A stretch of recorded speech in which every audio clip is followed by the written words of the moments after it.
नमस्कार, आप देख रहे हैं सप्त सिंधु और मैं हूं साक्षी पाठक। संपूर्ण विश्व में सभ्यता, ज्ञान और विज्ञान का क्रम भारत की धरती से शुरू हुआ।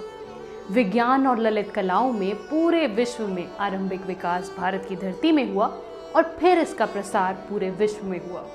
इस बात को विश्व के निष्पक्ष इतिहासकारों ने भी स्थापित किया है। According to Will Durant, it is true that even across the Himalayan barrier, India has sent to the West such gifts as grammar and logic, philosophy and fables, hypnotism and chess, and above all, numerals and the decimal system. And according to Mark Twain, India is the cradle of human race, the birthplace of human speech, the mother of history, the grandmother of legend, and the great-grandmother of tradition. Our most valuable and most instructive materials in the history of men are treasured up in India only. इतना ही नहीं, मशहूर वैज्ञानिक Albert Einstein का भी कहना है, We owe a lot to the Indians who taught us how to count, without which no worthwhile scientific discovery could have been made. अंग्रेज़ों द्वारा एक सिस्टमेटिक ढंग से हमारे इतिहास को तोड़ा मरोड़ा गया ताकि भारतीय समाज का मनोबल तोड़ा जा सके।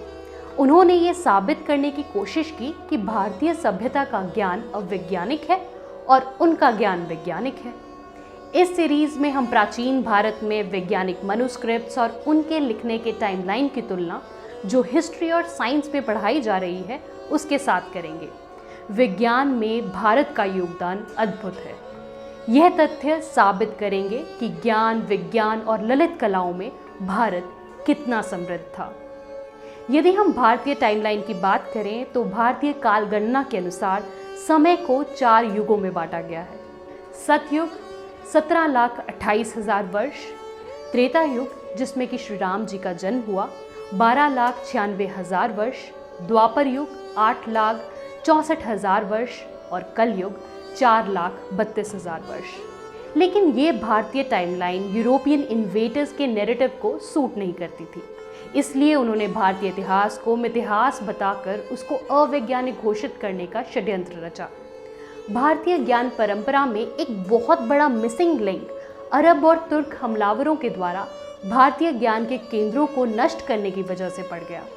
यूरोपियन इतिहासकारों और शिक्षाविदों ने उसी का लाभ उठाकर भारतीय ग्रंथों और पांडुलिपियों का समुचित अध्ययन करे बिना उनके ऊपर काल्पनिक होने का ठप्पा लगा दिया और ऐसे कई विमर्श समाज में स्थापित किए जो भारतीय समाज को बांटने के साथ साथ भारतीय ज्ञान परंपरा से तोड़ते थे। जबकि पुरातन भारत में वैज्ञानिक और व्यवहारिक ज्ञान का एक बहुत बड़ा खजाना भारतीय आर्काइव्स में बिना किसी शोध के पड़ा था। यह हमारा दुर्भाग्य था कि 1947 में भारत के आज़ाद होने के बाद भी वामपंथी बुद्धिजीवियों ने वेस्ट के विमर्श को ही आगे बढ़ाया, यहाँ तक कि भारतीय टाइमलाइन को भी मानने से इनकार कर दिया। लेकिन बहुत मैनिपुलेशन करने के बाद इंडियन हिस्ट्री को क्लासिफाई किया गया 3 पीरियड्स में। According to modern timeline, first ancient India को बांटा गया प्री हिस्टोरिक टू 700 AD, जिसमें कि neolithic age, Indus valley civilisation आती है, आयरन एज, आर्यन्स और वेद का आना, मौर्यन एम्पायर, संगम एज और गुप्ता एज, और फिर आता है मिडिएवल इंडिया 700 AD से 1857, जिसमें दिल्ली सल्तनत और फिर मुगलों का आना, और तीसरा मॉडर्न इंडिया 1857 से 1951 तक, जिसमें कि फर्स्ट वॉर ऑफ इंडिपेंडेंस आती है और पार्टीशन ऑफ इंडिया। भारत की आर्किटेक्ट में लाख से भी अधिक पांडुलिपियां यानी कि मनुस्क्रिप्ट्स बिना किसी शोध के पड़ी हुई हैं। इस सीरीज में हम आदि कवि श्री महर्षि वाल्मीकि जी द्वारा लिखित सिर्फ एक किताब श्री राम संवाद में वर्णित साइंटिफिक प्रिंसिपल्स और फिनोमिनल्स की तुलना वेस्टर्न मॉडर्न साइंस के फिनोमिनल्स और साइंटिफिक प्रिंसिपल्स के साथ करेंगे और जानेंगे कि कैसे एक इंटेलेक्चुअल फ्रॉड के द्वारा इन सिद्धांतों और ज्ञान की उत्पत्ति 16 से 20वीं सदी में हुई घोषित की। इस किताब श्री राम संवाद को त्रेता युग में लिखा गया, यानी कि आज से 8,70,000 वर्ष पहले। आपको यह जानकर हैरानी हो सकती है कि यूरोप के लोगों ने जब पढ़ना लिखना भी शुरू नहीं किया था, भारत में उससे कई सालों पहले से ही ज्ञान, विज्ञान और इसकी शिक्षा अनेकों रूपों में विकसित थी। इस किताब को पढ़ने से पहले मुझे भी यही लगता था कि जो चीज़ें हम अपनी स्कूल की किताबों में पढ़ा करते थे, जैसे कि आपको याद होगा कि ग्रेविटेशनल फोर्स, यूनिवर्स से लेकर सूरज के आकार तक को विदेशी वैज्ञानिकों ने खोजा था, लेकिन सच्चाई तो समय से बहुत पहले लिख दी गई थी। साफ भाषा में कहें तो भारत को मॉडर्न एज में काफ़ी अंडर एस्टिमेट किया गया है। यह किताब श्री राम संवाद महर्षि वाल्मीकि जी ने लिखी है, जो अपने समय से कहीं आगे है। आइए जानते हैं कौन थे महर्षि वाल्मीकि जी और उनकी रचनाओं के बारे में। महर्षि वाल्मीकि जी विश्व की पहली कविता के आदि कवि थे, इसलिए उन्हें कवियों के कवि कहा जाता है। उनका जन्म प्राचीन भारत में गंगा के किनारे प्रचेतस नाम के एक ऋषि के घर हुआ। उनके जन्म का नाम रत्नाकर था। ब्रह्म ऋषि ने भावी पीढ़ी के लिए राम जी की कहानी लिखी थी। रत्नाकर जी ने कई वर्षों तक तपस्या की, जिसकी वजह से उनके चारों ओर चींटियों का पहाड़ उगाया। इसलिए उनका नया नाम वाल्मीकि पड़ा, जिसका अर्थ है चींटी पहाड़ी। इस एंट हिल से बाहर आकर उन्होंने 4वीं से 2री ईस्वी तक महान महाकाव्य की रचना की। वाल्मीकि जी भाषा वैज्ञानिक होने के साथ साथ ज्योतिष विद्या, संगीत विद्या, योग विद्या और संजीवनी विद्या भी जानते थे। वह भविष्य वक्ता और सत्य नाटककार थे, इसलिए उन्हें त्रिकालदर्शी कहा जाता है।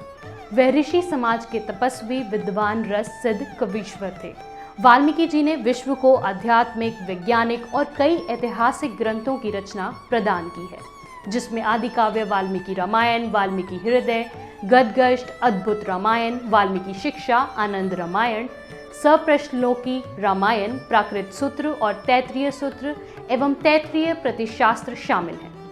यदि हम योग विशिष्ट महारामायण की बात करें तो आज जिन फैक्ट्स की खोज वैज्ञानिक अरबों डॉलर खर्च कर रहे हैं, वो लाखों वर्षों पहले वाल्मीकि जी ने अपने ग्रंथ योग विशिष्ट महारामायण में लिख दी थी।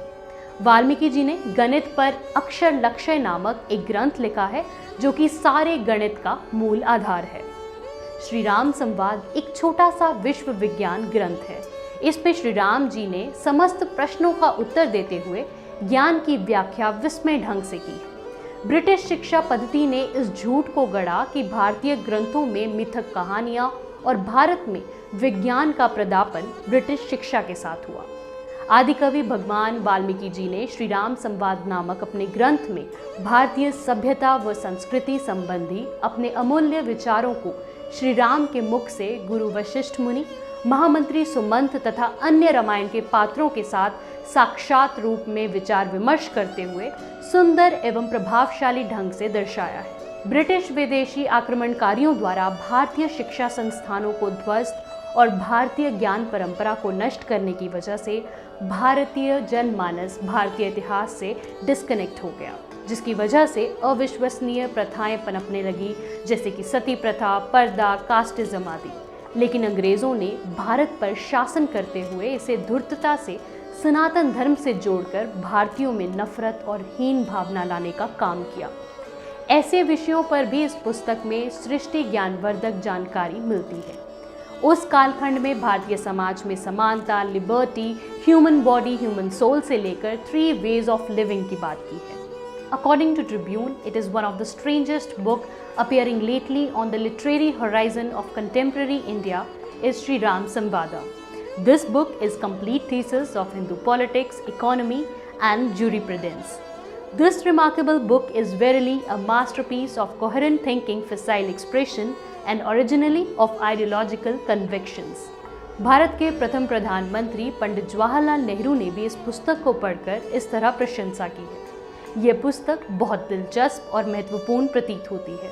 श्री जीवी केतकर इस पुस्तक का गंभीरतापूर्वक गहन अध्ययन करने के पश्चात इस प्रकार लिखते हैं, अगर यह पुस्तक 2000 साल पहले हिंदुओं ने पढ़ी होती तो हिंदुस्तान कभी गुलाम ना होता। यह किताब हमें न केवल एरोनॉटिक्स, फिजिक्स, केमिस्ट्री, बायो के बारे में जानकारी देती है, बल्कि इसके साथ साथ मेंटल हेल्थ, ह्यूमन सोल और कास्टिज्म पर भी डिटेल जानकारी देती है। So let's have the tryst with the scientific Indian traditional knowledge and its antiquity in comparison with European science in our forthcoming series, Slice of World History, Ancient Indian Science and Technology.